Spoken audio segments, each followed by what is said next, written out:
तो हम लोगों का अब नेक्स्ट टॉपिक है एल्काइल एंड अराइल हैलाइड। इसके जो मोस्ट ऑफ द रिएक्शंस है हम लोगों ने पहले पढ़ रखे हैं। हम लोगों ने जो रिएक्शन मैकेनिज्म किया था जहाँ पे E1, E2, SN1, SN2 जो पढ़ा था, मोस्ट ऑफ द रिएक्शन हम लोगों ने इस चैप्टर को ऑलरेडी किया हुआ है। मीन्स 70% रिएक्शन हम लोगों ने ऑलरेडी कर रखा है। हमको बस इसमें 30% रिएक्शंस को पढ़ना है। तो हम लोग इसको स्टार्ट करते हैं एल्काइल एंड अराइल हैलाइड। पहले इसका मतलब हम लोग मीनिंग समझ लेते हैं। देखो एल्काइल हैलाइड का मतलब होता है कि कार्बन पे जुड़ा हैलोजन। एक्स का मतलब एक्चुअल में हैलोजन होता है। अगर एक सिंपल कार्बन चेन से हैलोजन जुड़ा है, मीन जैसे CH3, CH2, Cl, तो वो कहलाएगा एल्काइल हैलाइड। और अराइल हैलाइड का मतलब ये होता है कि आपका जो बेंजीन है उससे जुड़ा हैलोजन, बेंजीन से जुड़े हुए को बोलते हैं अराइल हैलाइड और कार्बन चेन से जुड़े हुए को बोलते हैं एल्काइल हैलाइड।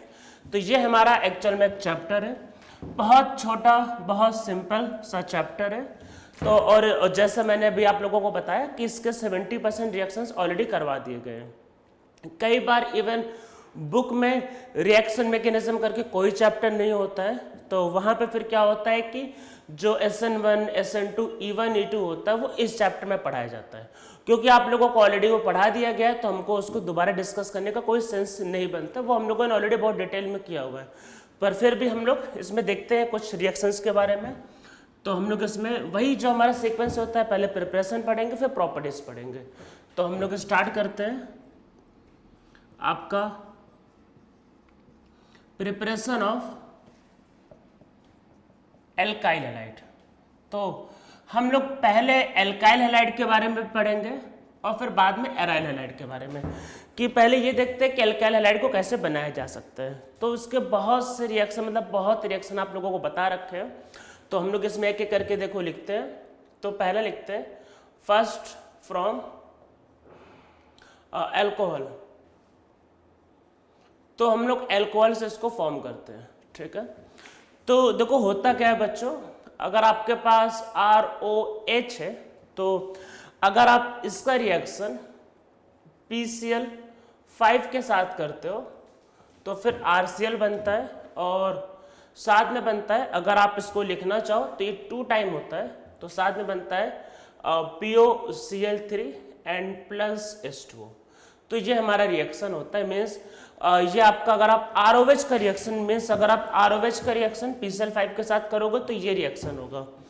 PCl5 ही हो सकता है, सिर्फ PBr5 और PI5 होता नहीं है।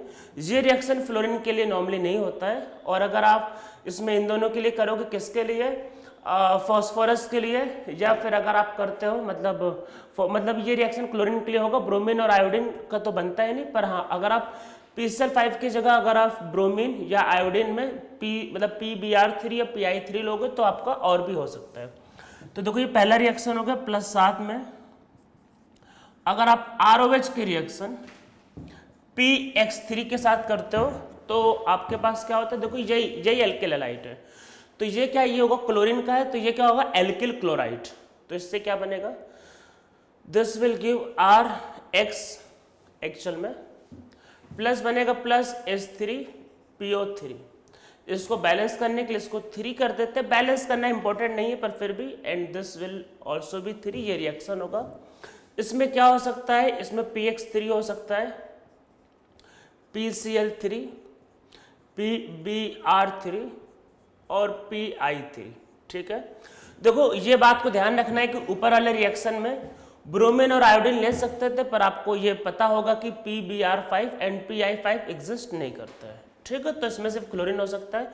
क्यों एग्जिस्ट नहीं करता है, क्योंकि ब्रोमीन और आयोडीन के लार्ज साइज होते हैं, तो वो एक फॉस्फोरस से 5-5 ब्रोमीन है, 5-5 आयोडीन नहीं जुड़ पाते हैं, ठीक है। तो ये रिएक्शन इसमें एक बहुत इंपॉर्टेंट बात याद रखनी है जो ऑलरेडी मैंने SN2 में बताया हुआ है। ये दोनों को दोनों रिएक्शन मतलब बोथ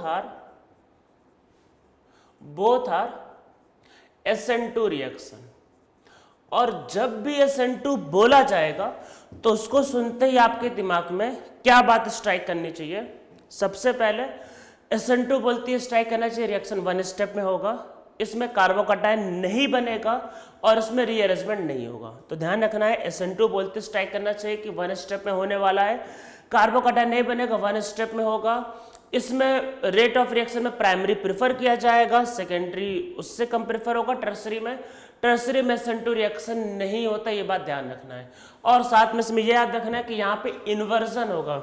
SN2 बोलते ही आपके दिमाग में इन्वर्जन आना चाहिए, ये बात आप लोगों को ध्यान रखना है। तो टर्सरी में ध्यान रखना है कि रिएक्शन नहीं होता है, इस बात को बहुत ध्यान रखना है। जैसे अगर आपके पास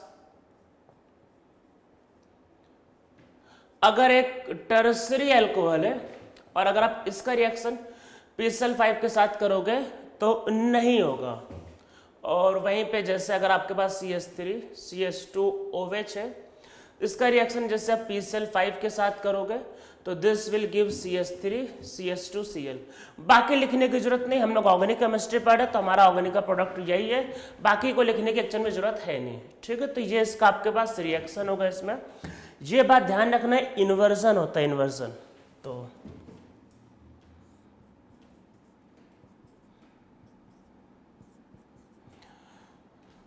सपोज करते हैं ये हमारे पास एक रिएक्शन है और हम लोग मतलब ये एक रिएक्टेंट है, इसका रिएक्शन PbR3 के साथ करते हैं तो इन्वर्जन होगा, ध्यान रखना SN2 मैकेनिज्म है। सो this will give bromine CH3HND, inversion, ठीक है। तो ये हमारा क्या होगा, इसका रिएक्शन होगा। आप लोगों को समझ में आ रहा होगा, तो ये सब चीजें आपको समझ में आ गया होगा ये। तो इसमें मैकेनिज्म क्या होता है, मैकेनिज्म इज SN2 टाइप। इसमें जो रिएजेंट जो होता है कई मतलब देखो फॉस्फोरस और हम लोग हैलाइड ले रहे हैं, phosphorus halide, chlorine bromine iodine ले सकते हैं, फ्लोरीन को नहीं लेते हैं। इसमें कई बार जो हम लोग रिएक्टेंट जो लिया जाता है मतलब रिएजेंट जो लिया जाता है, तो देखो रिएजेंट मैं आपको फिर से लिख देता हूँ। PCl5 लिया जाता है तो क्लोरीन आएगा, या इसमें आप ले सकते हो अगर आपको इसमें क्लोरीन की जगह ब्रोमीन आयोडीन लगाना है तो आप इसमें PCl3 ले सकते हो, PbR3 ले सकते हो या फिर PI3 ले सकते हो, ठीक है।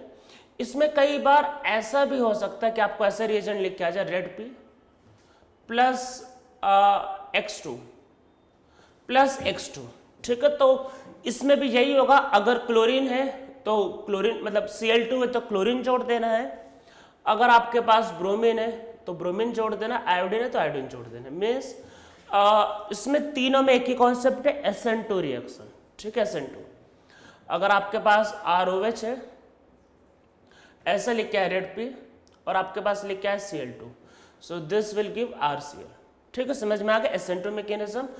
तो ये हमारा पहला हो गया, जब हम लोग फास्फोरस के प्रेजेंस में रिएक्शन कराते हैं तो अल्कोहल से आपके पास क्या होता है, अल्कोहल से आपके पास हैलाइड बन जाता है, ठीक है, पहला रिएक्शन।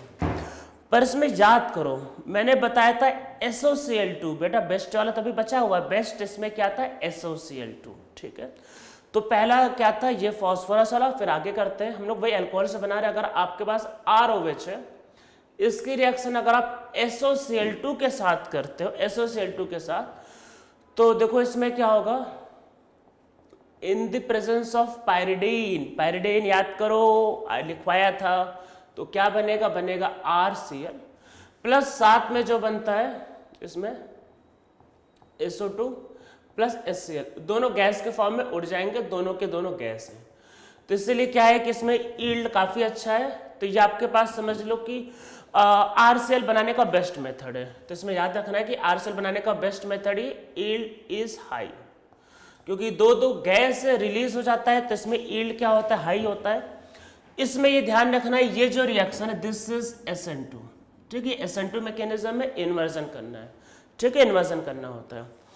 पर इसमें हम लोग एक और लिखा था हम लोगों ने, SOCl2 लोगे तो RCl बनता है एक्चुअल में, जहां पे मैकेनिज्म था SNI, याद करो SNI।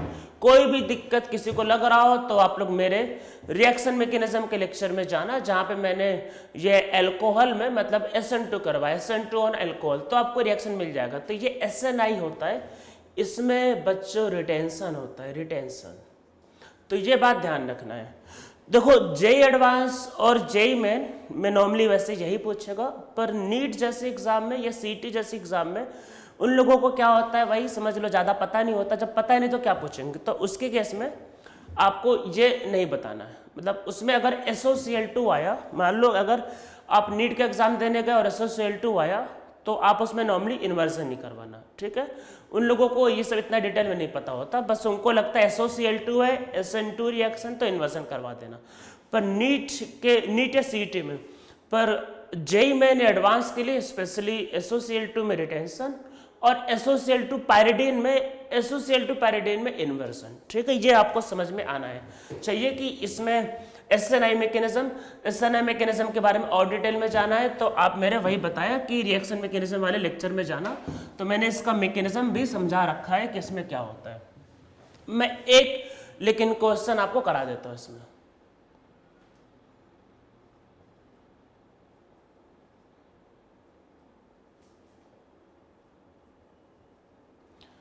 अगर हम लोग इसका रिएक्शन SOCl2 के साथ करेंगे तो इसका ये आंसर होगा।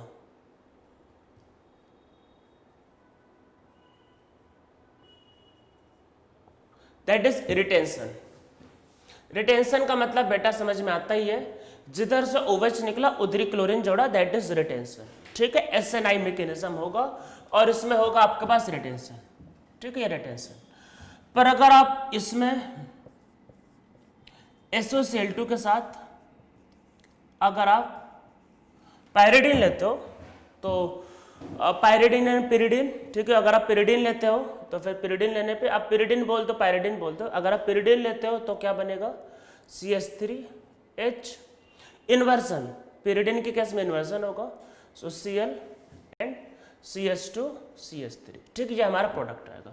SN2 मैकेनिज्म नीचे वाले में और इसमें SNI मैकेनिज्म। तो ये आप लोगों को सबको समझ में आ रहा होगा। तो अगर आपको OH से हेलोजन बनाना है तो ये आपका बेस्ट मेथड है। PCl5, PCl3 और SOCl2 इन सब के केस में ध्यान रखना है कि आपका इसमें रीअरेंजमेंट नहीं होता, no carbocation is form, mechanism is SN2 या SNI, दोनों के केस में कार्बोकैटायन नहीं बनता है। तो हम लोग ये तो बात कर रहे थे आपका मतलब अल्कोहल से, जब SN2 मैकेनिज्म है। अगर SN1 मैकेनिज्म हुआ तब क्या करेंगे, तो SN1 देख लेते हैं। तो SN1 इन अल्कोहल, याद करो बहुत डिटेल में बताया था कि OH is poor leaving group, तो उसको अच्छा लिविंग ग्रुप में कन्वर्ट करना होता है, वाटर में कन्वर्ट करना होता है, इसलिए हम लोग इसमें HX लेते हैं। तो हम लोग एक अच्छा लिविंग ग्रुप में कन्वर्ट करने के लिए HX लेते थे। तो H+ के इसमें अटैक होता था, वाटर बाहर निकलता है तो बनता है RX प्लस H2O। तो कैसा मैकेनिज्म है ये, SN1 मैकेनिज्म है, ठीक है। ये SN1 मैकेनिज्म, इसमें देखो अगर, क्योंकि हम लोगों ने जब लेक्चर ये स्टार्ट किया था SN1, क्योंकि हम लोगों का SN1 SN2 E1 E2 इन चारों में पहला टॉपिक SN1 था, तो मैंने उसमें जितने भी एग्जांपल लिए थे स्पेशली SN1 के पर्पज से लिए थे। इसमें अब देखो ऐसा है कि इसमें है क्या लॉजिक, इसमें पहले H+ का अटैक होता है और इससे बनता है ROH2 पॉजिटिव, ठीक है। अब ROH2 पॉजिटिव बनेगा तो कार्बोकैटायन बन सकता है। SN1 का मतलब है कि वही आपका कार्बोकैटायन, जब भी SN1 बोला जाए, SN1 को बोलते हैं आपके दिमाग में 2-3 चीजें स्ट्राइक करनी चाहिए। सबसे पहला कार्बोकैटायन इंटरमीडिएट बनेगा, अगर कार्बोकैटायन इंटरमीडिएट बनता है तो रीअरेंजमेंट हमेशा पॉसिबल है, ये कभी नहीं बोलना है। दूसरा SN1 बोलते ही आपके दिमाग में आना चाहिए PPS सॉल्वेंट, मतलब PPS सॉल्वेंट होना चाहिए। वैसे ये खुद HX एक पोलर प्रोटीन होता है। अब देखो इसमें है क्या, अगर यहाँ से कार्बोकैटायन बनता है, ठीक है, कार्बोकैटायन देखो तभी बनेगा जब ये सेकेंडरी या टर्सरी होगा। तो मतलब यहाँ से क्या है कि ये RX बनेगा, मैकेनिज्म होगा SN1। कब होगा SN1, if carbocation is stable. देखो अगर स्टेबल कार्बोकैटायन होगा तो SN1 बनेगा। मतलब मैं बताना ये चाह रहा हूं कि यहां से R पॉजिटिव बनेगा और RX बन जाएगा।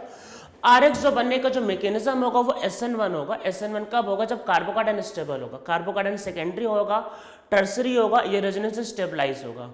या अगर प्राइमरी है तो वो एक ही रीअरेंजमेंट से टर्सरी जा रहा है। मीन्स अगर वो प्राइमरी है, अगर वो प्राइमरी से एक ही बार में टर्सरी जा रहा है, मतलब प्राइमरी से टर्सरी जा रहा है, तब भी SN1 मैकेनिज्म होगा।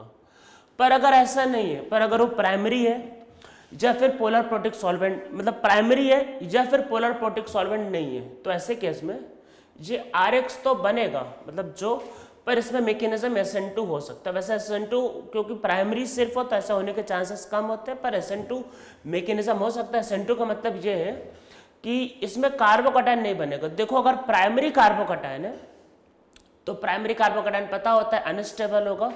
अगर वो अनस्टेबल है तो भाई कैसे बनेगा वो, तो ऐसे केस में ये अटैक करेगा और इसको बाहर निकालेगा। ठीक है, तो मैकेनिज्म हो जाएगा SN2। अगर SN2 हो गया तो इसमें ध्यान रखना है कि नो कार्बोकैटायन, तो नो कार्बोकैटायन, तो यहाँ पे कार्बोकैटायन नहीं होगा। अब देखो जब मैंने ये पढ़ाया था आपको SN1 में सबसे पहले, तो बात ये थी हम लोग SN1 कर रहे थे, तो हम लोगों ने ऐसा एग्जांपल ही कहते कि SN1 हो। तो चलो इसको समझते हैं कि ये सब मैं जो बता रहा हूँ क्या है इसका मतलब। देखो बनेगा तो RX, इसमें कोई डाउट नहीं, RX ही बनेगा, हमेशा बनेगा RX। मैकेनिज्म चाहे SN1 हो चाहे SN2 डजंट मैटर, बनेगा RX। पर मान लो आपसे, देखो वैसे पूछा प्रोडक्ट ही जाता है, आप जेई मेन दोगे, सीटी दोगे, प्रोडक्ट पूछा जाएगा आप कर दोगे या फिर मतलब नीट दोगे। पर एडवांस वालों को पता होता है बाल की खाल निकालते हैं, मतलब पता ही होगा, डिटेल में जाते हैं, तो हो सकता है आपसे यही पूछ ले बताओ कौन से मैकेनिज्म से हुआ। ठीक है, बनेगा तो वही, पर मैकेनिज्म भी पता होना चाहिए। इसको समझते हैं, ये CH3 CH2 OH और HCl। ठीक है, तो इसमें देखो बनेगा तो ये CH3 CH2 Cl plus H2O। पर अगर इसमें मैकेनिज्म पूछा जाए तो एक्चुअल में यहाँ पे SN2 मैकेनिज्म है, क्योंकि प्राइमरी कार्बोकैटायन है। ठीक है, तो प्राइमरी और उससे टर्सरी भी नहीं बनना है, रीअरेंजमेंट कुछ हो नहीं सकता, सॉल्वेंट दिया नहीं, SN2 मैकेनिज्म, SN2 मैकेनिज्म होगा ये।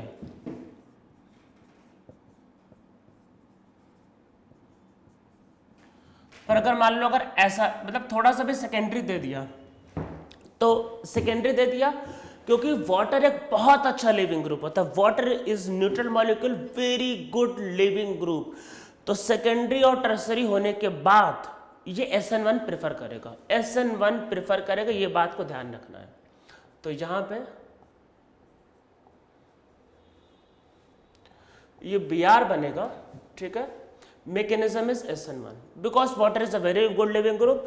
सेकेंडरी मैं रिपीट कर देता हूं एक लास्ट बार, सेकेंडरी और टर्सरी में याद रखना है कि मैकेनिज्म SN1 होगा और प्राइमरी के केस में SN2 मैकेनिज्म। ठीक है, ये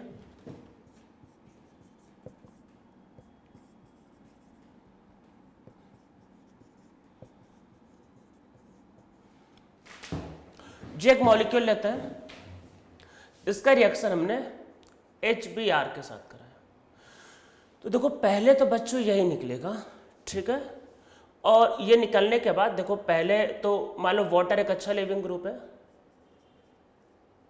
और ये निकल गया, तो ये प्राइमरी कार्बोकैटायन बनना है। और इसमें देखो ये अगर आप यहाँ पर ट्रांसफर कर दोगे, मतलब यहाँ पे क्या होगा, Me माइनस को आपने अगर शिफ्ट करवाया तो इसको शिफ्ट करने से क्या बनेगा, CH3, ये CH3 यहाँ पे पॉजिटिव आएगा, this will give CH2 and CH3।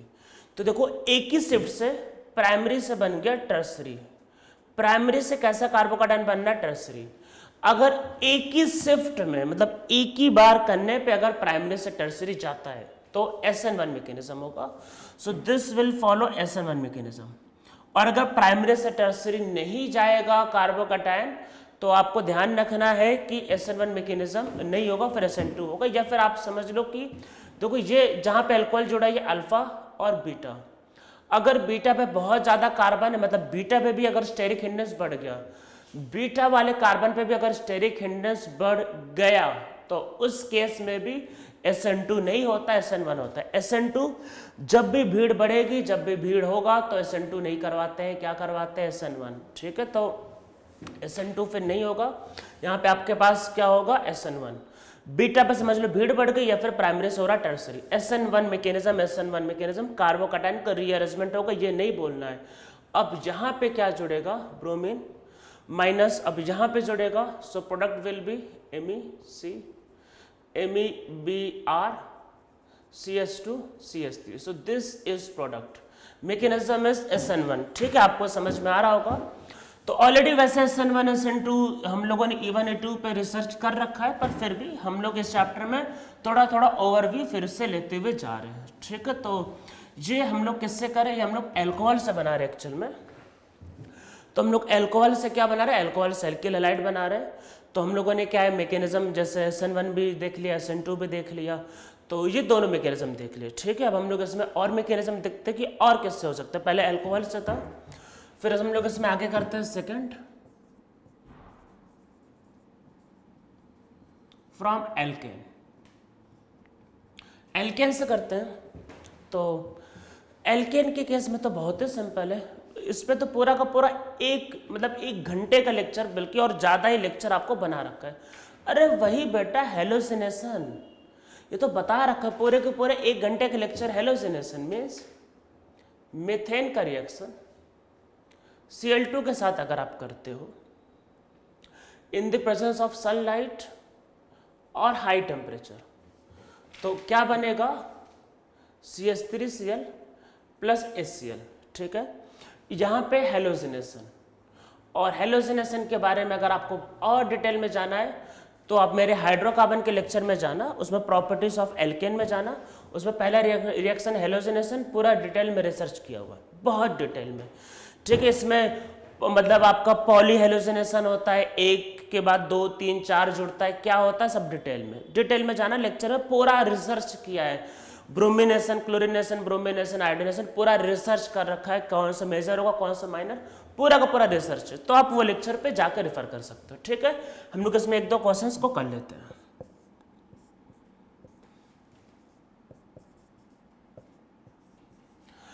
बाकी रिसर्च करने का मन होगा, मतलब पढ़ने का मन होगा इसको डिटेल में, आप वो लेक्चर को जा सकते हो, बहुत ज्यादा डिटेल में बता रखा है उसमें, ठीक है। इसका प्रोडक्ट आएगा, मैकेनिज्म ऑलरेडी बताया हुआ है। हम लोग यहाँ पे तो बस समरी ले रहे हैं, समरी कि क्या क्या होता है एक्चुअली में।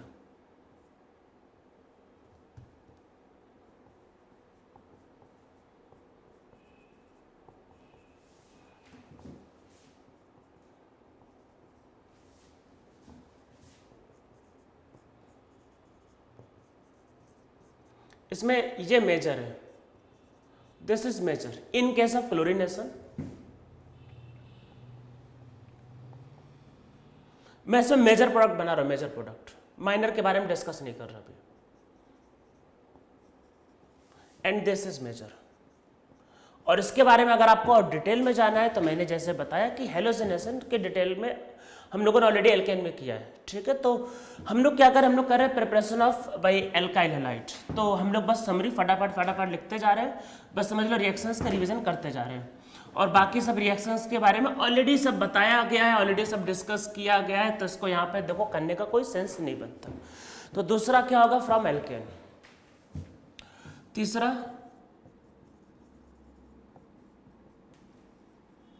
From alkene.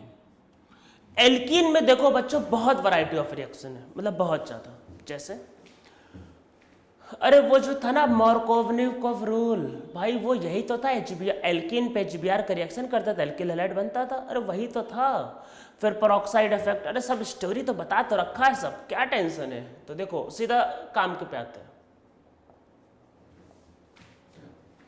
HCl क्या बनेगा, CH3 CHCl CH3, Markovnikov rule या मार्कोवनिकोव रूल, सिंपल। H इसको Cl उसको, ठीक है।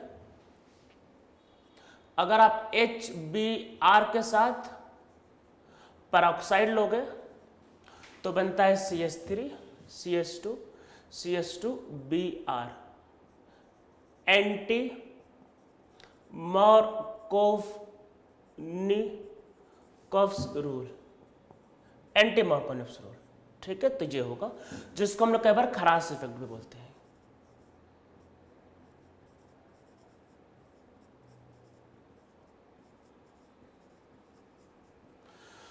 पेरोक्साइड का इफेक्ट सिर्फ HBr पे अप्लाई होता है, HCl पे या HI पे नहीं होता है। डिटेल में इसके बारे में वही फिर से एल्कीन के प्रॉपर्टीज में जब HBr का रिएक्शन वाला सेक्शन जाना, आपको डिटेल में मैकेनिज्म, इसमें फ्री रेडिकल मैकेनिज्म होता है, इसमें फ्री रेडिकल मैकेनिज्म है। सो याद रखना है कि नो रीअरेंजमेंट, जब भी रीअरेंजमेंट आए तो कार्बोकैटायन, बाकी फ्री रेडिकल या फिर कार्बन आयन में मतलब रीअरेंजमेंट नहीं होता। Free radical mechanism, carbocation mechanism, so इसमें रीअरेंजमेंट हो सकता है, ये बात को नहीं भूलना है। या अगर आप पेरोक्साइड पे जाओगे तो पेरोक्साइड के इफेक्ट ध्यान रखना है कि पेरोक्साइड का इफेक्ट सिर्फ HBr पे होता है, HCl को वो कुछ नहीं कर पाता। तो मीन्स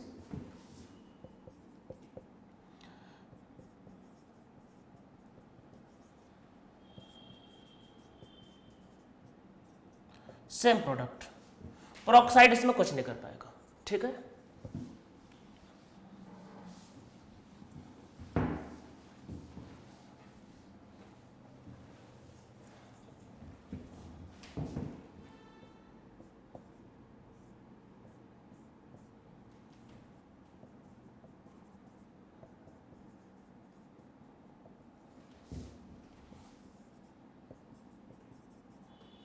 तो देखो ये दो रिएक्शन करते हैं।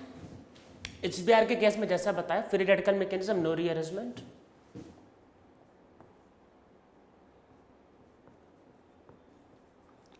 Product will be this, anti Markovnikov addition.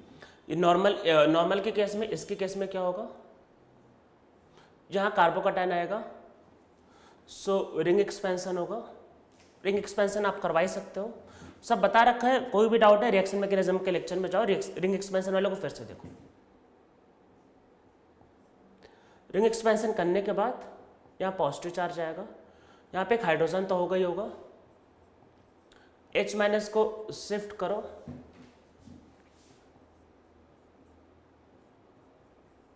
And अब इस पे ब्रोमीन माइनस का अटैक।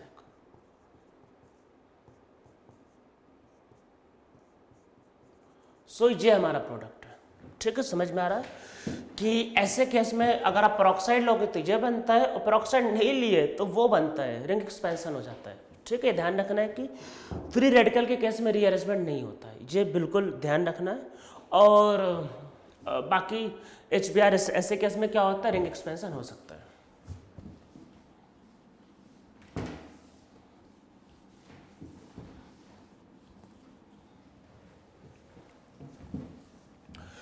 तो ये पहला हो गया HBr वाला एडिशन। हम लोग एल्कीन में भाई दूसरे रिएक्शन पे जाते हैं, दूसरे रिएक्शन पे, दूसरा रिएक्शन एल्कीन में अगर ये होता है X2 और साथ में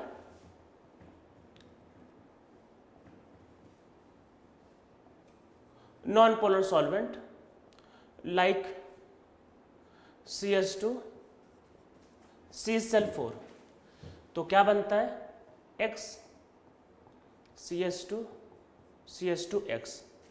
ठीक है, तो आपके पास ये बनेगा इसमें क्या, CH2 CH2X। ठीक है, ये प्रोडक्ट, ये भी दो हेलोजन जोड़े यहाँ पे, मतलब पॉलीहैलाइड जोड़े। ठीक है, ये आपको पता ही होगा। अगर आप इसमें अगर आप एल्किन लेते हो, मतलब एल्काइन लेते हो, 2 mole of X2 and CCl4 solvent, so this will give 4 halide।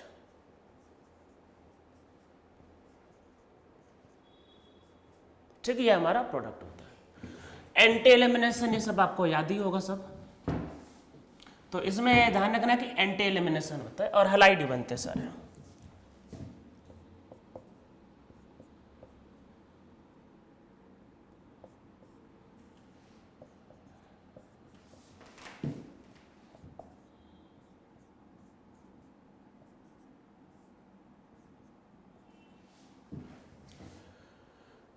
ठीक है, this will be our product. तो ये हमारा क्या होगा, प्रोडक्ट आएगा जब हम लोग क्लोरीन के साथ रिएक्शन करते हैं। ठीक है, इसके अलावा अगर आप चाहते हो कि हमारा डबल बॉन्ड डिस्टर्ब ना हो, तो उसके लिए याद करो NBS NCS N bromosuccinimide N क्लोरोसक्सिनिमाइड। याद करो, आते कुछ और आते, CH3 CH double bond CH2 पूरा लिखते हैं इसमें। अगर आप इसमें NBS का रिएक्शन कराओगे, NBS का N ब्रोमोसक्सिनिमाइड। कोई भी नॉलेज, कोई भी कंफ्यूजन आए, जाके एल्कीन का मैकेनिज्म फिर से देखो, एल्किल की प्रॉपर्टीज वहां पे सब कराया हुआ है, बस आपको मैं बाबा रिपीट कर रहा हूं, ये होगा। So this will give bromine CH2 CH double bond CH2। ठीक है, पहला होगा। और हम लोग इसमें आगे देखते हैं, अगर हमारे पास यहाँ पे होता है क्लोरीन और सनलाइट, सनलाइट के केस में फ्री रेडिकल मैकेनिज्म जहां बनता है अटैक, यहां सनलाइट हो, चाहे वो सनलाइट हो, मतलब सनलाइट हो या फिर हाई टेम्परेचर, तो इसके केस में याद रखना फ्री रेडिकल मैकेनिज्म है, फ्री रेडिकल मैकेनिज्म। और जब फ्री रेडिकल मैकेनिज्म होगा तो इसमें एलाइलिक या बेंजाइलिक पोजीशन पे अटैक होता है। तो कहां पे क्या होता है कि halide is attached eight allylic और बेंजाइलिक पोजीशन। तो ये एलाइलिक या बेंजाइलिक पोजीशन पे अटैच होता है। देखो एलाइलिक पोजीशन क्या होता है, डबल बॉन्ड के अगला वाला कार्बन, ये एलाइलिक कहलाता है। डबल बॉन्ड से अगला वाला कार्बन एलाइलिक कहलाता है और बेंजीन के बाहर वाला कार्बन ये बेंजाइलिक कहलाता है, एलाइलिक बेंजाइलिक। ठीक है, ध्यान रखना है। तो यहां पे क्या बनेगा, यहां पे बनेगा Cl CH2 CH double bond CH2। ठीक है, ये आपके पास रिएक्शन होगा।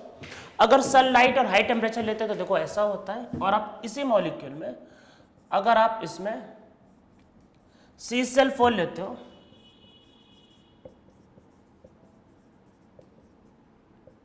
तो दोनों की जगह आपके पास ये मॉलिक्यूल आके जुड़ जाएगा।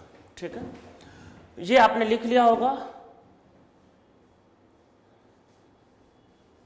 तो आपका दोनों की जगह क्या होगा कि क्लोरीन आके जुड़ जाएगा। और अगर आप इसमें Cl2 के साथ इसमें वाटर लेते हो, अगर Cl2 के साथ अगर आप वाटर लेते हो तो भाई क्या होता है, तो भाई होता है इसमें CH3 CH और यहाँ वाटर जुड़ता है और CH2Cl। ठीक है, ये सब मैं आपको बस समझ लो रिवाइज टाइप करवा रहा हूँ क्योंकि सब आपको पता है। ठीक है, तो ये ऐसे रिएक्शंस होते हैं।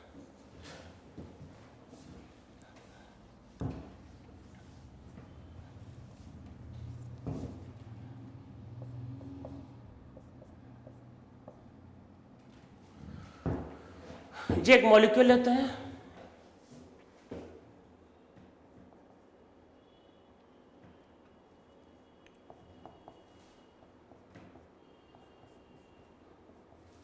ये यहां पे जो फ्री रेडिकल बनेगा वो टर्सरी होगा, वो ज्यादा स्टेबल होगा। So this will be major.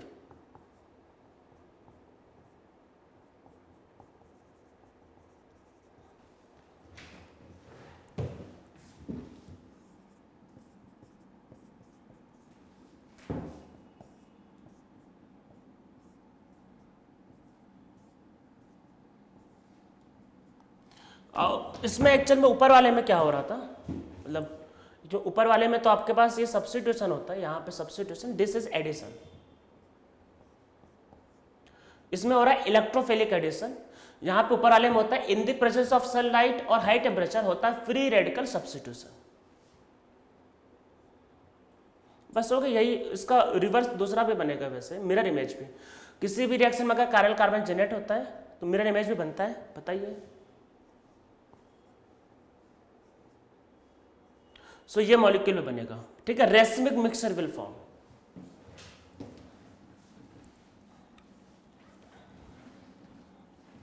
ठीक है, तो ये हो गया। इसके बारे में ऑलरेडी बहुत बताया हुआ है, व्हाट इज एलाइलिक बेंजाइलिक, तो ये आपको समझ में आ रहा होगा। ठीक है, तो देखो अभी तक जितने भी बताए reactions, most of the reactions आपको पहले से पता है कि क्या होता है, मतलब अल्कोहल से कैसे बनता है, एल्कीन से कैसे बनता है, एल्काइन से कैसे मतलब बनता है। तो ये सब आपको, एल्काइन मतलब कि जैसे 4 हाइड्रोजन जोड़ोगे तो जुड़ जाता है एक्चुअल में।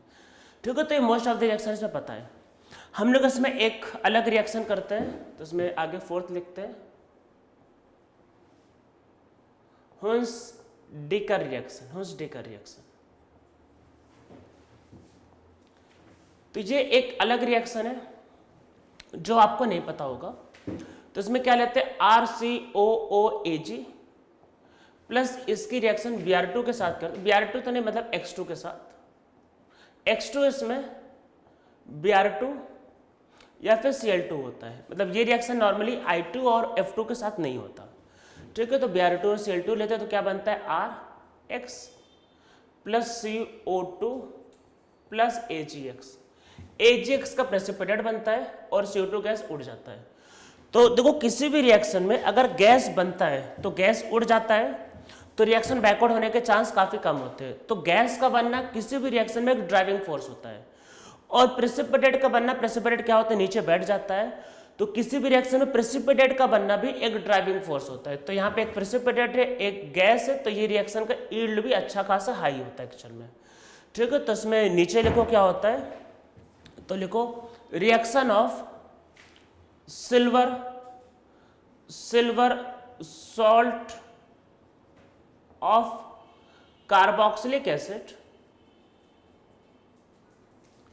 reaction of silver salt of carboxylic acid with halogen give us alkyl halide as the product, and in this reaction CO2 gas is released and precipitate of silver halide is also formed। ठीक है, इसमें next line से लिखो, देखो ये जो reaction है इसका मैकेनिज्म अभी तक मतलब बहुत क्लियरली पता नहीं है, पर क्योंकि इस रिएक्शन में रीअरेंजमेंट नहीं देखने को आया हमको मिला, तो हम लोग इसमें ऐसा गेस करते हैं कि मैकेनिज्म इज फ्री रेडिकल। ठीक है, तो इसमें नीचे लिखो कि mechanism of this reaction is still unknown but no rearrangement is found in this reaction, so it is expected that mechanism is free radical mechanism, that is in this reaction free radical is formed। तो इस reaction में free radical ऐसा उम्मीद करते हैं कि बनता है, क्योंकि इस रिएक्शन में कभी भी रीअरेंजमेंट का हमें कोई मतलब नहीं मिला, मतलब हमें रीअरेंजमेंट होते हुए नहीं मिला। पहले रिएक्शंस को देख लो कुछ, तो इसमें क्योंकि रीअरेंजमेंट का कोई प्रूफ नहीं है, तो इसलिए हम लोग ये कहेंगे कि इसमें मतलब कि आपका फ्री रेडिकल मैकेनिज्म, जैसे ये COOAG। अगर आप इसका रिएक्शन Br2 और पहले लिख लेते हैं, मतलब और पहले और देख लेते हैं,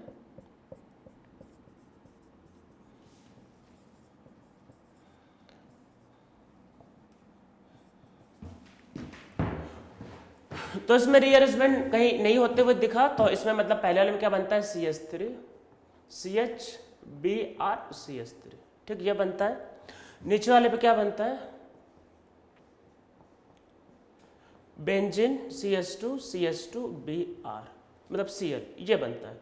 तो क्योंकि अगर यहाँ पे रीअरेंजमेंट मान लो कार्बोकैटायन होता, तो कटायन यहाँ बनता हो फिर शिफ्टो के अंदर हो जाता, पर हमें प्रोडक्ट ये मिलता है, तो इसका मतलब ये मान के चलते कि कार्बोकैटायन नहीं बनता। देखो मैकेनिज्म जो होता है हमको दिखता नहीं है, उसको अलग अलग कंडीशन पे हमें रख के चेक करना होता है, क्योंकि रीअरेंजमेंट नहीं होता है इस रिएक्शन में, तो ये उम्मीद करते हैं कि फ्री रेडिकल मैकेनिज्म होना चाहिए।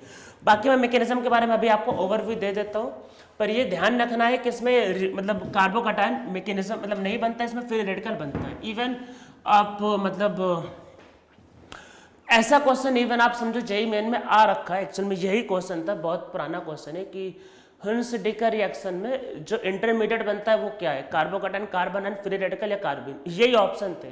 तो वहाँ फ्री रेडिकल मैकेनिज्म होता है, क्योंकि रीअरेंजमेंट हमको नहीं मिलता और रिएक्शंस में हमने रिएजेंट्स जो लिए उससे यही ज़्यादा चांस है कि फ्री रेडिकल ही बनना चाहिए। तो देखो इसमें क्या होता है, मैकेनिज्म इस पे आते हैं, पहले मैकेनिज्म आता है, फिर इसमें थोड़ा सा और एक दो पॉइंट लिखेंगे। तो देखो क्या है कि RCOOAG पहले X2 के साथ रिएक्शन करेगा, तो आपको पता ही होता है कि मतलब मरकरी कितना बेचैन होता है हेलोजन के साथ बॉन्ड बनाने के लिए, एकदम बेचैन है भाई, बस AgX वो सोचता है बन जाए मजा आ जाए। तो मरकरी बहुत बेचैन है हेलोजन के साथ बॉन्ड बनाने के लिए, तो AgX बनेगा इसका प्रेसिपिटेट। ठीक है, इसका प्रेसिपिटेट बनना बहुत बड़ा ड्राइविंग फोर्स है।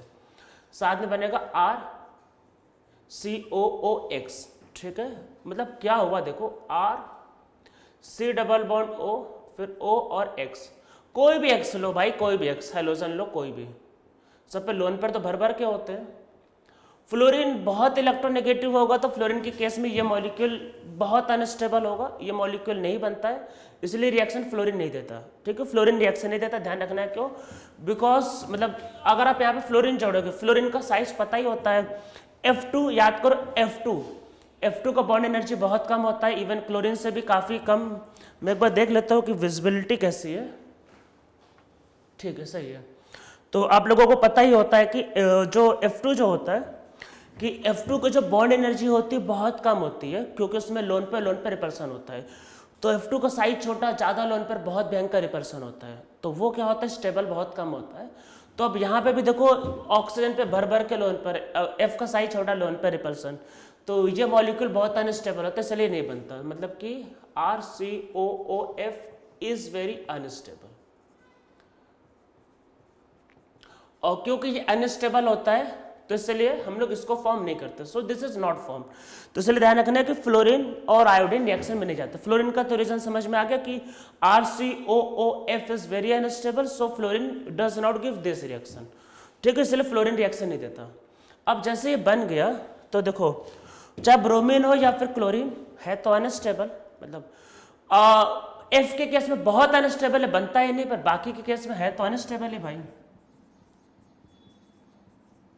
और आपको पता ही है कि हेलोजन भी अच्छा खासा इलेक्ट्रोनेगेटिव, ऑक्सीजन भी अच्छा खासा इलेक्ट्रोनेगेटिव, तो दोनों में कांटे की टक्कर है। तो फिर क्या होता है, RCOOX से बनता है RCO रेडिकल और X रेडिकल, ठीक है। फिर इसमें बनता है R, मतलब ये एक्चुअल में ये तो हो जाता है, ये तो हो ही जाता है, इसके आगे का ये आपके पास जो होता है इससे बनता है R radical plus CO2 gas उड़ जाता है, ठीक है। और ये CO2 गैस उड़ जाता है, फिर होता है कि ये जो R जो है ये इससे कंबाइन हो जाता है, means R radical X radical से कंबाइन होकर RX बना देता है, ठीक है, ये रिएक्शन होता है। और आप लोगों को जैसे हेलोजिनेशन में याद हो कि आयोडीन का रेडिकल बहुत स्टेबल होता है, आयोडीन भाई बन के अटैक ही नहीं करना चाहता, तो इसलिए आयोडीन में भी प्रेफर नहीं करते। और आयोडीन का एक तो वो अच्छा अटैक भी नहीं करना चाहता, स्टेबल होता है, और ऊपर से RI अनस्टेबल होता है, तो इस वजह से आयोडीन को भी प्रेफर नहीं करते, ठीक है। अब इसमें देखो कुछ बातें जो आपको ध्यान रखनी है। सबसे पहले मतलब आयोडीन में तो करवाना ही नहीं है, बाकी में देखो AgBr जो है AgCl से ज़्यादा स्टेबल होता है, पता ही होगा। या अगर आप KSP की बात करो तो इसका KSP कम होता है और इसका KSP ज़्यादा होता है, ठीक है। तो इसीलिए रिएक्शन ये ज़्यादा स्टेबल है, तो अब समझ लो ये बनने का मतलब ज़्यादा प्रेफर करेगा, मतलब ये ज़्यादा AgBr बनना ज़्यादा प्रेफर करेगा। और ऊपर से समझो कि ब्रोमीन का बॉन्ड वीक होगा ना, तो ब्रोमीन ज़्यादा इसलिए तोड़ देगा, और ब्रोमीन का साइज बड़ा है भाई, ब्रोमीन का साइज बड़ा है तो ब्रोमीन आराम से बॉन्ड तोड़ेगा। तो इसलिए क्या होगा, अगर आपको बोले ब्रोमीन और क्लोरीन में कौन प्रिफर होगा, तो याद रखना है कि this reaction is more preferred in, मतलब आप लिखो this reaction is more preferred in bromine as compare to chlorine, ठीक है। ब्रोमीन में ये रिएक्शन ज्यादा प्रिफर करते हैं क्लोरीन के कंपेयर में, क्योंकि AgBr ज्यादा स्टेबल होता है, ऊपर से ब्रोमीन का साइज ज्यादा बड़ा होता है, तो इजिली फ्री रेडिकल भी बना लेता है, ठीक है। तो ब्रोमीन को ध्यान रखना है कि प्रिफर्ड होता है क्लोरीन के कंपैरिजन में, ठीक है। इसमें एक जैसा मैंने पहले से बोला कि मैकेनिज्म थोड़ा सा मतलब क्या है कि डाउटफुल है, पर इसमें एक चीज हमको जो मिला एक्चुअल में, अगर आप मतलब भाई RCOOAg की बात कर सकते हो या फिर जो भी, तो इसमें प्राइमरी का रेट ज़्यादा प्रेफर होता है, फिर सेकेंडरी और फिर टर्सरी। देखो प्रेफर का मतलब कि हमने जब रिएक्शन का रेट करवाया तो प्राइमरी का टाइम पीरियड कम हुआ, जैसे मान लो प्राइमरी वाला रिएक्शन अगर 1 घंटे में होता है तो सेकेंडरी हो सकता है 2 घंटे में, और टर्सरी हो सकता है 4 घंटे में। तो ऐसा इसमें मिलता है, मीन्स जैसे प्राइमरी में ध्यान रखना प्रेफर्ड होता है, primary is preferred than secondary than tertiary. तो जैसे RCOOAg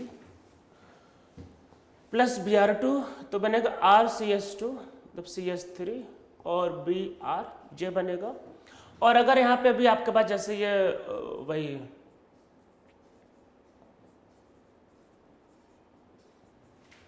अगर सेकेंडरी होता है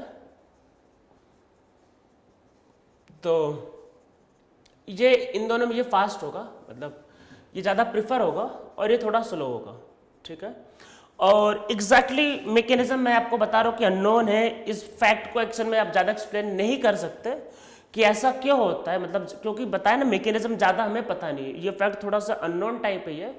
पर हमने जब रिएक्शन को देखा तो देखा ये रिएक्शन जल्दी हो जाते हैं, ये रिएक्शन रिलेटिवली थोड़ा सा स्लो होते हैं। तो इसी वजह से क्या है कि रीअरेंजमेंट नहीं होता है तो मान के चलते कार्बोकेटाइन नहीं बनता है, पर बाकी एग्जैक्टली हम कुछ ज़्यादा कह नहीं सकते। तो ये ध्यान रखना है कि इसमें ब्रोमीन का रिएक्शन क्लोरीन के कंपैरिजन में प्रेफर होता है, फ्लोरीन और आयोडीन के केस में नॉर्मली रिएक्शंस नहीं होता है एक्चुअल में। और इसमें आपका जो अगर आप बात की जाए प्राइमरी सेकेंडरी टर्सरी में, तो प्राइमरी वाला ज़्यादा प्रेफर होता है as compare to secondary and tertiary, ठीक है।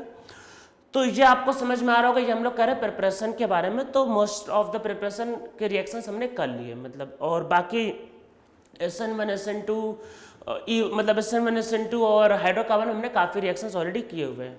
हम लोग अभी ध्यान रखना एल्किल हैलाइड पार्ट है, तो बेंजीन वाला रिएक्शंस अभी नहीं कर रहे हैं। और इसमें ये जो था हंस डिकर रिएक्शन, इसके अलावा बाकी सारा रिएक्शन आप लोगों को पहले से पता है। एक्शन में हो सकता है 1-2 रिएक्शन में हो सकता है मिस कर रहा हूँ, पर वो वही होगा जो आपको पता है। इसमें एक ही रिएक्शन बताने लायक था, वो था हंस डिकर रिएक्शन। बाकी मोस्ट ऑफ द रिएक्शन आपको पता ही है, ठीक है। अब हम लोग इसके आते हैं प्रॉपर्टीज में। तब आप लोग नीचे इसमें लिखो प्रॉपर्टीज ऑफ एल्किल हैलाइड। तो हम लोग एल्किल हैलाइड के कुछ प्रॉपर्टीज के बारे में, कुछ रिएक्शंस के बारे में एनालिसिस करेंगे, कुछ हम लोग चीज़ों को पढ़ेंगे, कुछ तो हम लोग जो भी SN1 SN2 E1 E2 उनको करेंगे। तो SN1 आपको पूरा पता है, इसके बारे में कुछ भी जानना हो तो रिएक्शन मैकेनिज्म चैप्टर में आप जाके पढ़ सकते हो कि SN1 में पोलर प्रोटिक सॉल्वेंट चाहिए होता है, न्यूक्लियोफाइल ज़्यादा स्ट्रॉन्ग नहीं भी होगा तो चल जाएगा। इसमें रेसमाइजेशन होता है, पर कंप्लीट रेसमाइजेशन नहीं होता एक्चुअल में, और जो भी प्राइमरी ज़्यादा प्रेफर होगा, सेकेंडरी फिर टर्सरी। तो मैंने तो इसमें पूरे 4-5 लेक्चर बना रखे हैं कि SN1 इन एल्किल हैलाइड, फिर SN1 इन एल्कोहल, तो फिर ईथर सब पता होगा। फिर SN2 भी मैंने बता रखा है, फिर मैंने E1 E2 सब बता रखा है, और इवन E1CB भी बता रखा है। अगर फ्लोरीन होता है, मान लो एल्किल हैलाइड में अगर फ्लोरीन होता है तो मैकेनिज्म E1CB होता है, हॉफमैन एल्किन बनता है। तो बाकी आपको कोई डिटेल में जाना है तो आप उस लेक्चर में जा सकते हो। तो इसका जो मोस्ट ऑफ द प्रॉपर्टीज है वो हम लोगों को पता है, ठीक है। तो हम लोग इसमें कुछ ऐसी बातें करते हैं जो हम लोगों को मतलब जो थोड़ा सा पता होना चाहिए। थोड़ा सा मैं अलग टाइप के रिएक्शंस करता हूँ, जो हम लोगों को अभी नहीं पता, थोड़ा सा अलग करते हैं। तो सबसे पहले जैसे ऑर्गेनोमेटेलिक कंपाउंड, तो ये सब आपको पता है, पर फिर भी मैं एक चीज़ें बता देता हूँ क्योंकि लोग उसको भूल जाते हैं बार बार। ऑर्गेनोमेटेलिक कंपाउंड क्या होता है? जब कार्बन अपने से लेस इलेक्ट्रोनेगेटिव एलिमेंट से जुड़ा होता है, ठीक है। जब कार्बन क्या होता है, किसी लेस मतलब कार्बन क्या होता है, bonded with less electronegative element. तो जैसे मतलब कार्बन के साथ लिथियम हो गया, कार्बन के साथ जैसे R2CU Li भाई कोरे हाउस रिएक्शन, ग्रिग्नार्ड रिएजेंट हो गया, RMGX हो गया, या इवन अगर आप कार्बन को अगर आप इवन जैसे फॉस्फोरस के साथ जोड़ते हो तो ये भी ऑर्गेनोमेटेलिक कंपाउंड है, क्योंकि फॉस्फोरस की इलेक्ट्रोनेगेटिविटी कार्बन से कम होती है। तो ये ऑर्गेनोमेटेलिक कंपाउंड होते हैं। अब इनके जैसे प्रिपरेशन, जैसे मुझे स्पेशली ग्रिग्नार्ड रिएजेंट का बताना था, लोग क्योंकि बाबा भूल जाते हैं। तो होता क्या है, अगर आप RX का रिएक्शन मतलब जैसे अगर आप करते हो Mg के साथ, ठीक है, इन ड्राई ईथर, वाटर नहीं होना चाहिए, तो इससे RMGX बनता है, ठीक है। तो ग्रिग्नार्ड रिएजेंट बनता है। ग्रिग्नार्ड मतलब एल्किल हैलाइड का प्रॉपर्टी समझ लो। एल्किल हैलाइड का रिएक्शन जब Mg के साथ करोगे RMGX बनेगा। ग्रिग्नार्ड रिएजेंट में R- रिलीज होता है। R- is a very strong nucleophile, very strong base. हम लोगों ने ग्रिग्नार्ड रिएजेंट के कुछ रिएक्शंस पहले कर लिए हैं, कहाँ पे, हाइड्रोकार्बन में। इसके बहुत ढेर सारे रिएक्शन आपको आगे एल्कोहल फिनॉल ईथर या फिर एल्डिहाइड कीटोन चैप्टर्स में आएगा। ऑक्सीजन जहाँ पे इन्वॉल्व होगा उसके रिएक्शंस आगे आएंगे। बाकी इसके बारे में मैंने आप लोगों को कुछ रिएक्शंस इसके मैंने ऑलरेडी बता रखे हैं। अब इसमें देखो और क्या हो सकता है, अगर आप RX की रिएक्शन Li के साथ करते हो तो इससे Li बनेगा प्लस LiX, ठीक है। ये एक ऑर्गेनोमेटेलिक कंपाउंड बनता है प्लस LiX। लिथियम का टेंडेंसी हेलोजन के साथ बॉन्ड फॉर्म करने काफी आई होते हैं। लिथियम एक ही बॉन्ड बनाएगा तो सिंगल सिंगल बनेगा, ठीक है। तो ऐसे कुछ आपके पास प्रिपरेशन हो सकता है। तो ये आपको समझ में आ रहा होगा, ये ऑर्गेनोमेटेलिक कंपाउंड कुछ होते हैं। अब हम लोग इसमें कुछ मतलब अच्छे रिएक्शंस करते हैं, जैसे इवन मैंने आप लोगों को इपॉक्साइड भी ये सब भी बता रखा है, SN1 SN2, तो सब चीज़ें आपको पता है मतलब। तो हम लोग इसमें कुछ अच्छे एग्जाम्पल्स करते हैं SN1 SN2 E1 E2 में। जैसे अगर एक ही मॉलिक्यूल के अंदर लिविंग ग्रुप भी होगा और न्यूक्लियोफाइल होगा तो वहाँ पे इंट्रामॉलिक्यूलर रिएक्शंस होते हैं। तो हम लोग कुछ वैसी चीज़ों को ध्यान में रखते हैं, कुछ रिएक्शंस, चलो कुछ अच्छे रिएक्शंस को सॉल्व करते हैं। तो पहले मैं आपको अच्छे रिएक्शंस से भी दूंगा, आप उसको सॉल्व करो, ट्राई करना है।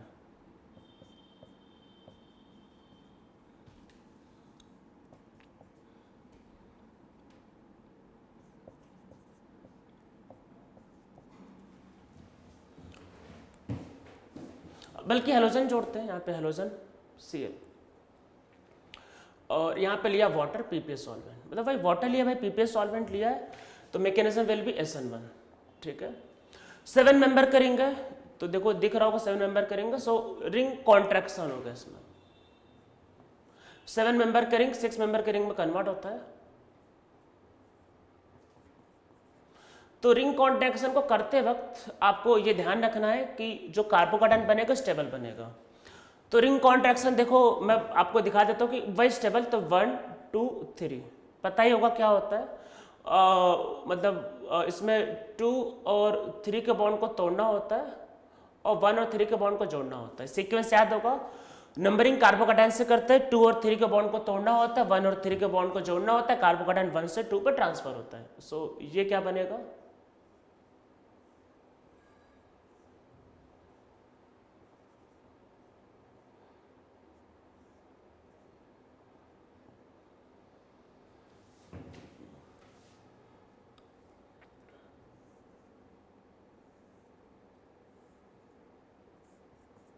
तो यहाँ पे पॉजिटिव आएगा, ठीक है। ये हो जाएगा आपके पास भाई नंबरिंग तो जो भी है, और ये CH3। इसके बाद देखो रीअरेंजमेंट नहीं होगा। अरे भाई 2 डिग्री है और बेंजीन के बाहर है, पीएच मतलब बेंजीन के बाहर, तो अब इसी पे जाके वाटर जुड़ जाएगा और H को बाहर निकाल देना। तो हमारा जो आंसर आएगा एक्चुअल में, मैं थोड़ा अच्छे से ड्रॉ कर देता हूँ। ये CH3, उसके बगल में ये यहाँ पे OH, वो बेंजीन के बाहर कार्बोकेटायन है, रेजोनेंस से स्टेबलाइज्ड होगा, ठीक। ये इसका आंसर है। बेंजीन के बाहर था तो उसमें रीअरेंजमेंट नहीं होगा, ठीक है। ये इसका आंसर है। तो समझ में आ रहा होगा, काफी अच्छा क्वेश्चन था एक्चुअल में ये। हम लोग अब मेनली एक्चुअल में करते हैं इसमें इंट्रामोलिकुलर के केस।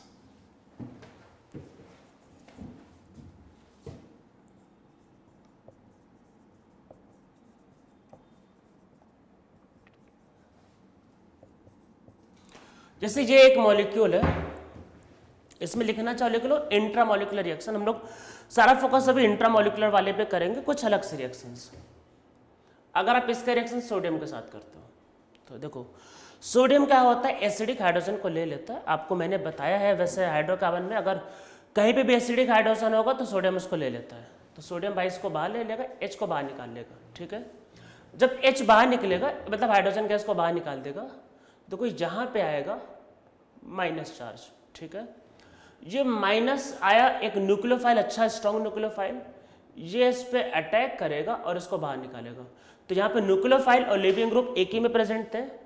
तो क्वेश्चन आप लोग पहले लिख लेना और ये अगला स्टेप है, ठीक है। मैं इसी में कर दिया, पर आप इसको खुद से मतलब 2 स्टेप कर लेना। इससे बनेगा CH2 CH2O CH2 CH2 और ये O। वो जो बाहर निकलेगा एक्चुअल में कौन, सोडियम, जो ब्रोमीन बाहर निकलेगा वो बनाएगा NaBr, और सोडियम के साथ ध्यान रखना हाइड्रोजन गैस रिलीज करता है। सोडियम एसिडिक हाइड्रोजन के साथ रिएक्शन करके हाइड्रोजन गैस को रिलीज करता है। एक बात ध्यान रखना, अगर आपसे कभी कोई पूछे कि इंट्रा और इंटर, मतलब ये इंट्रा मॉलिक्यूलर रिएक्शन है, मॉलिक्यूल ने खुद के मॉलिक्यूल पर अटैक किया। अगर आपसे कोई पूछे इंट्रा या इंटर, दोनों में से ज्यादा प्रिफर रिएक्शन कौन है, तो ध्यान रखना इंट्रामोलिकुलर ये वाला हमेशा प्रिफर रिएक्शन होगा। क्योंकि देखो इंटर में क्या होता है, एक अटैकिंग ग्रुप को मतलब एक दूसरे मॉलिक्यूल को ढूंढना पड़ता है कि भाई यहाँ अटैक करना, उसको ढूंढ के अटैक करना होगा। यहाँ कुछ करना ही नहीं, ये अटैकिंग वाला है और इसको दिख गया है जाने वाला है, तुरंत अटैक कर देगा, इसको कुछ ढूंढने की जरूरत ही नहीं। तो ध्यान रखना है कि इंट्रामोलिकुलर के, आप लिख लो intramolecular chemical reaction is always more preferred as compare to intermolecular chemical reaction. तो इंट्रा वाला क्या होता है, इंटर से प्रिफर करते हैं।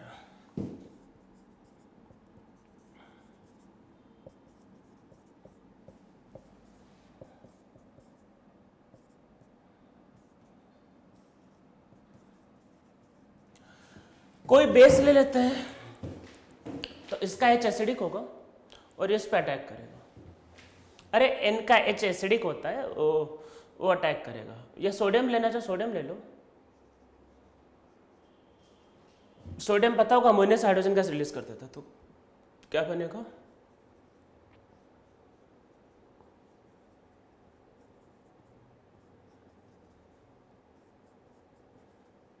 ठीक है। This will be our product, ठीक है। ये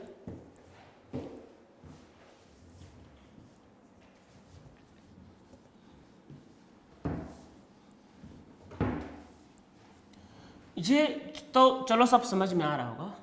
अब एक काम करते हैं, कुछ डिफिकल्ट क्वेश्चन करते हैं, मतलब कुछ किया जाए मज़ेदार क्वेश्चन। मज़ेदार क्वेश्चन करना होगा तो स्टीरियोकेमिस्ट्री इन्वॉल्व करते हैं, और स्टीरियोकेमिस्ट्री तो इन्वॉल्व करते ही वेज और डैश बनाते, आधे लोग तो क्वेश्चन ही छोड़ देते हैं, मतलब दिमाग ही नहीं लगाते। ठीक है, तो फिर अगर आप सोचते हो एडवांस में जाने के लिए तो दिमाग तो लगाना ही पड़ेगा। तो हम लोग अब कुछ अच्छे क्वेश्चंस करते हैं, एक दो एडवांस के लेवल का। तो अब इसको जरा ध्यान से देखना क्वेश्चंस को।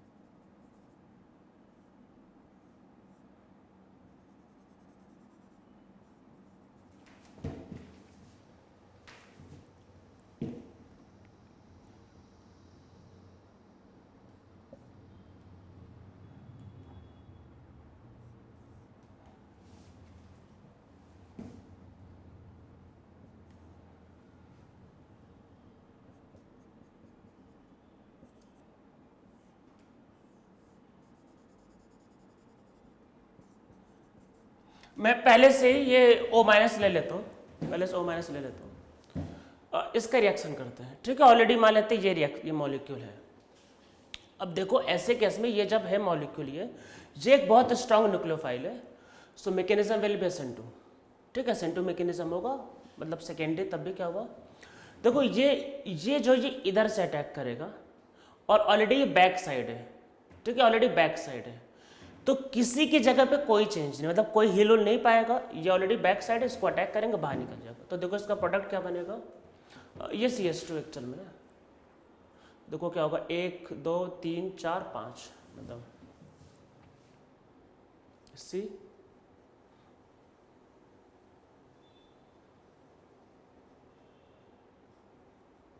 Me, इसमें किसी की जगह पे कोई चेंज नहीं आएगा। सो this will B CH2, this will B C, और ऑक्सीजन, और ये Me, और ये H। ठीक है, इसको लिख लो पहले सब लोग, फटाफट लिख लो, समझ में आ ही रहा होगा। ये ऑलरेडी अपोजिट अटैक करेगा, आ जाएगा। ठीक है, कोई भी हिलेगा नहीं, कोई नहीं हिला, कोई भी अपने जगह से नहीं हिल पाया, और लिविंग ग्रुप निकल गया, किसी को मौका नहीं मिला। ठीक है, अब हम लोग इसमें थोड़ा सा चेंज करते हैं। ठीक है, लिख लिया।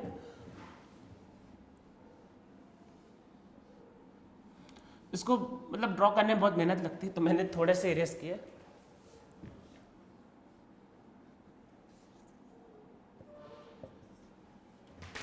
अब देखो इसको बहुत ध्यान से देखना।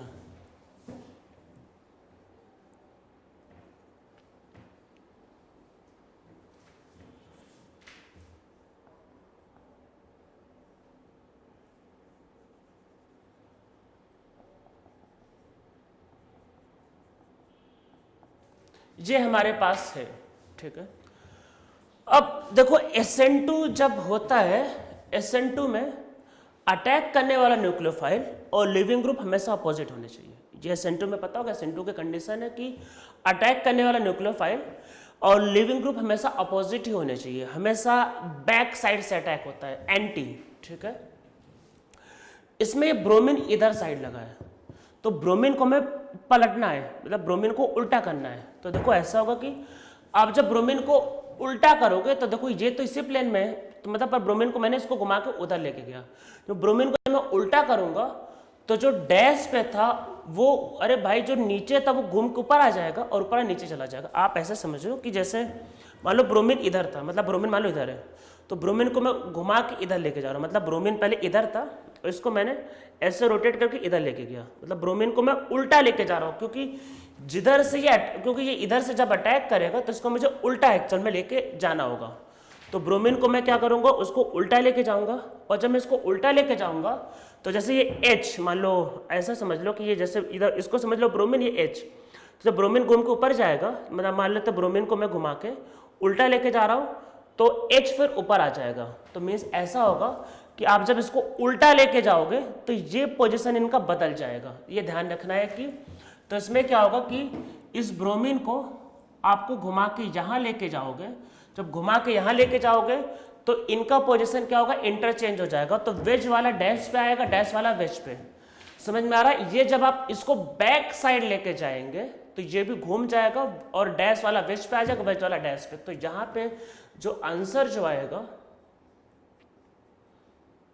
वो H, this will B CH3 और ये पलट जाएगा। सो this will B H and this will B CH3। ये वेज से डैश पे आ जाएगा, ठीक है, ये ध्यान रखना है। तो ये ध्यान रखना है, SN2 में बैक साइड से अटैक होगा तो ये इसका आंसर होगा, ठीक है, समझ में आपको आ रहा होगा। तो ये हमारा एक बहुत अच्छा क्वेश्चन था। तो जब भी SN2 होगा तो ध्यान रखना है बैक साइड से अटैक होगा तो लिविंग ग्रुप को अपोजिट करना है, और वैसे कैसे वेज और डैश बदल सकता है, ठीक है। इसमें हम लोग एक टॉपिक लिखते हैं, इसमें NGP,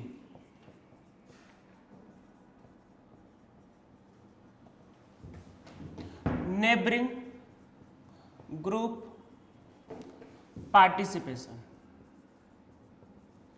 कि भैया जब कुछ होता है तो आसपास वाले भी तो कुछ ना कुछ करेंगे ना। ये जैसे मान लो, जैसे जब कोई लड़ाई वड़ाई होती है तो लोग तमाशा देखने तो आ ही जाते हैं आसपास वाले, तो भाई आसपास वाला भी तो कोई कुछ ना कुछ तो करेगा ना। ये तो कोई ना कोई नेबरिंग ग्रुप पार्टिसिपेशन भी होगा। तो कब होगा, अगर मतलब जिस कार्बन पे लिविंग ग्रुप लगा है, जिस कार्बन पे लिविंग ग्रुप लगा, अगर उसके बगल वाले कार्बन, एडजेसेंट कार्बन पे कोई ऐसा ग्रुप जुड़ा है जिसके पास लोन पेयर है, तो वो भी पार्टिसिपेट कर सकता है रिएक्शन में, उसको बोलते हैं नेबरिंग ग्रुप पार्टिसिपेशन। तो इसमें नीचे लिखो, इसमें लिखो पहले यही आपको पहचानने में मतलब समझना कि ये होता कब है। तो लिखो NGP, इसको लिखते हैं NGP भाई, लिखो NGP is possible when group having lone pair is present on adjacent carbon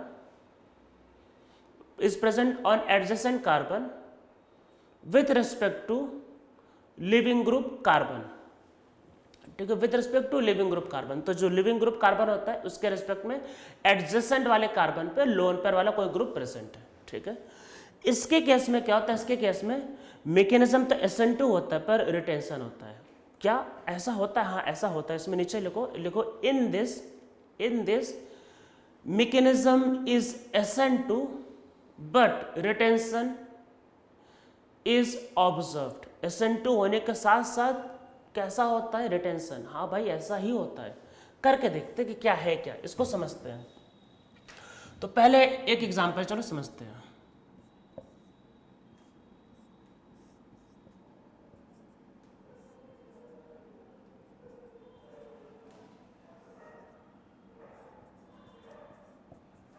ये एक मॉलिक्यूल है, हमने इसका रिएक्शन करवाया। इवन ये क्वेश्चन मेरे से एक दो बच्चे ने पूछा भी था, इससे मिलते जुलते क्वेश्चन, तो मैंने उनको बोला भी था कि चलो भाई आगे देखा जाएगा। अब ये एक मॉलिक्यूल है, इसका रिएक्शन करवाया, तो स्ट्रॉन्ग न्यूक्लियोफाइल है और तो कुछ दिया नहीं है और सेकेंडरी, तो हमने सोचा कि भाई SN2 करवाओ, ठीक है। तो हमने सोचा अरे लिविंग ग्रुप तो ये है ना भाई, Cl is a very good leaving group. और इन्वर्जन अरे पता नहीं बैक साइड जाके जुड़ेगा तो ये बन जाए, पर ये नहीं मिला, ये नहीं बनता है, मतलब कुछ इसमें और हो गया। तो हमने सोचा अरे कि भाई बैक साइड से अटैक कराओ, बाहर चुपचाप इसको निकालो, ये बन जाए, पर ये बनता ही नहीं है। फिर इसमें क्या हुआ, इसमें कुछ और हुआ। तो वही देखते क्या हो सकता है। जैसा मैंने अभी बताया, इंट्रा वाला प्रिफर होता है इंटर से, इंट्रा वाला होने के चांस ज़्यादा है। ये भाई लोन पेयर है, यही अटैक कर देगा और इसको बाहर निकाल देगा। ऐसा हो सकता है, हाँ ऐसा होता है। कैसे? मैंने कहा ये लिविंग ग्रुप वाला कार्बन है, उसके बगल वाला एडजेसेंट कार्बन पे एक जिस ग्रुप पे देखो लोन पेयर है। तो कैसे पहचानोगे? लिविंग ग्रुप के बगल वाले कार्बन पे एक ग्रुप लगा है जिसके पास लोन पेयर है, लिविंग ग्रुप के बगल वाले कार्बन पे, ठीक है। हाँ ऐसे होगा, ये अटैक कर सकता है, हाँ भाई लोन पेयर अटैक करेगा फटाफट, क्योंकि ये लिविंग ग्रुप पे बेचारा जाना चाहता है तो हेल्प कर देगा, जाओ निकलो, हेल्प करवा देगा।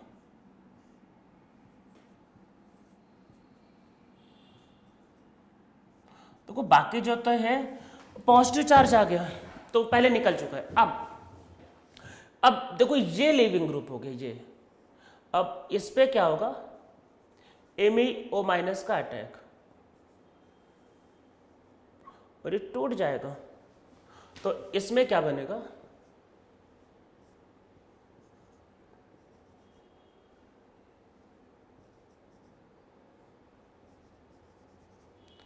ये बनेगा, इसमें रिटेंशन होता है। तो नेबरिंग ग्रुप पार्टिसिपेशन कब होता है, जब लिविंग ग्रुप के बगल वाले कार्बन पे लोन पेयर होता है तो वो अटैक करके लिविंग ग्रुप को पहले से निकाल देता है, और ऐसे केस में ध्यान रखना रिटेंशन होता है, रिटेंशन, ठीक है। ये हमारा आंसर आएगा।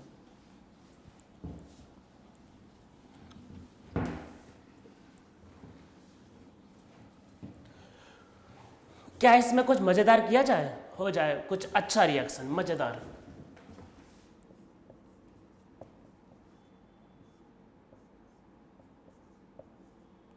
सल्फर ऑक्सीजन, चलो लेते हैं, कुछ भी ले लो भाई।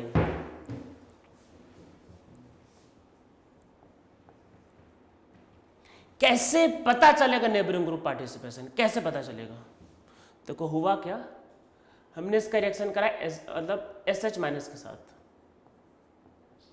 अरे SH माइनस ले लो, MeO माइनस ले लो, कोई भी ले लो, अच्छा मतलब बहुत अच्छा है, ये क्या है न्यूक्लियोफाइल, पर उसके पहले लोन पेयर है, इस अच्छा लिविंग ग्रुप है, अटैक किया, उसको बाहर निकाल दिया।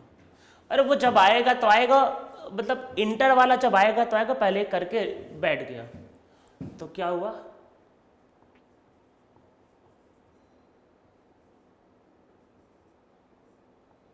Positive charge. अब देखो कहानी में ट्विस्ट क्या हो सकता है, क्या ट्विस्ट हो सकता है, SH माइनस यहां भी अटैक कर सकता है, और भाई यहां भी तो अटैक कर सकता है, किसने रोका है, दोनों जगह अटैक कर सकता है। अगर वो यहां अटैक करेगा मीन्स पहला वाले पे, तो क्या बनेगा, CH3 CH OH CH2 और SH, मतलब पहले वाले पे अटैक हुआ। तो हमने सोचा कि भाई क्लोरीन, हमने क्या सोचा, हमने सोचा कि भाई क्लोरीन निकल जाएगा, उसकी जगह SH आ जाएगा, तो हमने सोचा यही होगा, हमने उम्मीद यही की, तो हमने ये एक्सपेक्ट किया, तो ये हमारा एक्सपेक्टेड प्रोडक्ट है। हम भैया चाह रहे थे कि ऐसा ऐसा हो, एक्सपेक्टेड प्रोडक्ट, पर ये हो सकता है यहाँ अटैक कर दे और आपके पास क्या बन जाए, CH3 CH SH CH2 OH, ऐसा जिसको देख के आपका भी दिमाग चकरा जाए, मतलब OH यहाँ था, OH यहाँ आ गया, पहली बार तो आपका भी देख के दिमाग चकरा जाएगा, मतलब कि यहाँ से OH यहाँ आ गया और यहाँ SH आ गया, ये क्या है, मतलब दिमाग चकरा गया ना कि क्या हो गया, हाँ दिमाग चकरा गया, इसीलिए ये है अनएक्सपेक्टेड प्रोडक्ट।